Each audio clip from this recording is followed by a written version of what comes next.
नमस्कार। सिलसिला कहानियों का में आपका स्वागत है। मैं हूँ राजेश गुप्ता और आज ओशो कहानियों के अंतर्गत मैं सुना रहा हूँ कहानी चालबाज। मैंने सुना है एक बार नाव डूब रही थी। लोग घुटने टेक कर प्रार्थना कर रहे थे परमात्मा से, सिवाय उसके कोई सूझ नहीं रहा था उपाय। तूफान जोर का था, आंधी भयंकर थी, लहरें आकाश छूने की चेष्टा कर रही थी। नाव छोर भी डावाडोल थी, पानी भीतर आ रहा था। उलीच रहे थे लोग उसको, किसी तरीके से पानी बाहर चला जाए। किनारा बहुत दूर, किनारे का कोई पता न था। सारे लोग तो प्रार्थना कर रहे थे, लेकिन एक फकीर चुपचाप बैठा था। लोगों को उस पर बहुत नाराजगी हुई। लोगों ने कहा कि तुम फकीर हो, तुम्हें तो हमसे पहले प्रार्थना करनी चाहिए और तुम चुपचाप बैठे हो। हम सबका जीवन संकट में है, तुमसे इतना भी नहीं होता कि प्रार्थना करो, और हो सकता है हमारी प्रार्थना ना पहुँचे, क्योंकि हमने तो कभी प्रार्थना की ही नहीं। तुम्हारी पहुँचेगी, क्योंकि तुम जिंदगी भर प्रार्थना में डूबे रहे हो। और आज तुम्हें क्या हुआ है?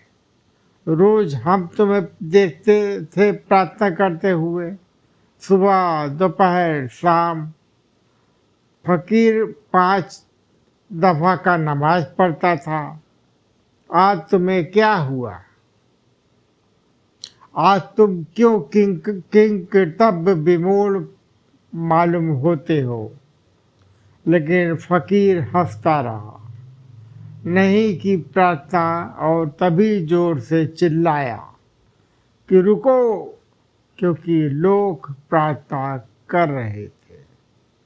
कोई कह रहा था कि जाकर मैं 1000 रुपए दान करूंगा।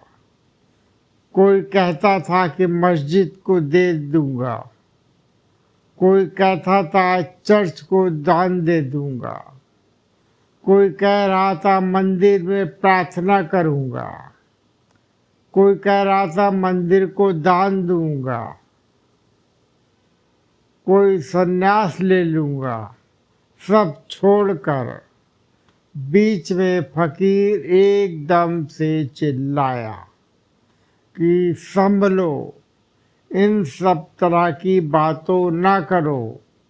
किनारा दिखाई पड़ रहा है। किनारा करीब आ गया था। तूफान की लहरें नाव को तेजी से किनारे की तरफ ले आई थी, पर सारी प्रार्थना वहीं समाप्त हो गई। अधूरी प्रार्थनाओं से लोग उठ गए, अपना सामान बांधने लगे, भूल ही गए प्रार्थना और परमात्मा को। तब फकीर प्रार्थना करने लगा। लोग हंसने लगे।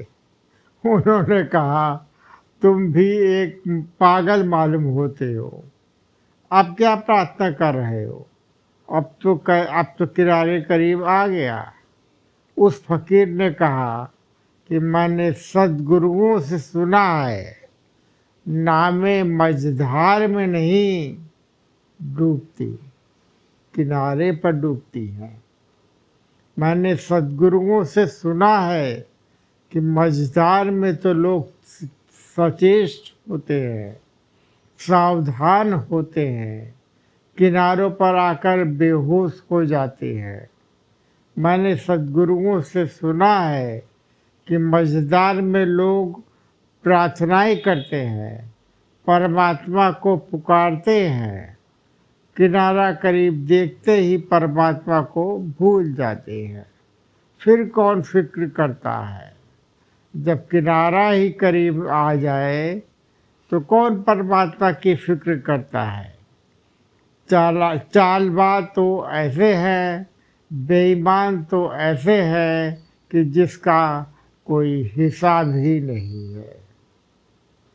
अब कहानी यही समाप्त होती है। आपको जो भी इस कहानी से प्रेरणा मिली उसको आप ग्रहण कीजिए और मुझे आराम दीजिए। कहानी यहीं समाप्त होती है। धन्यवाद।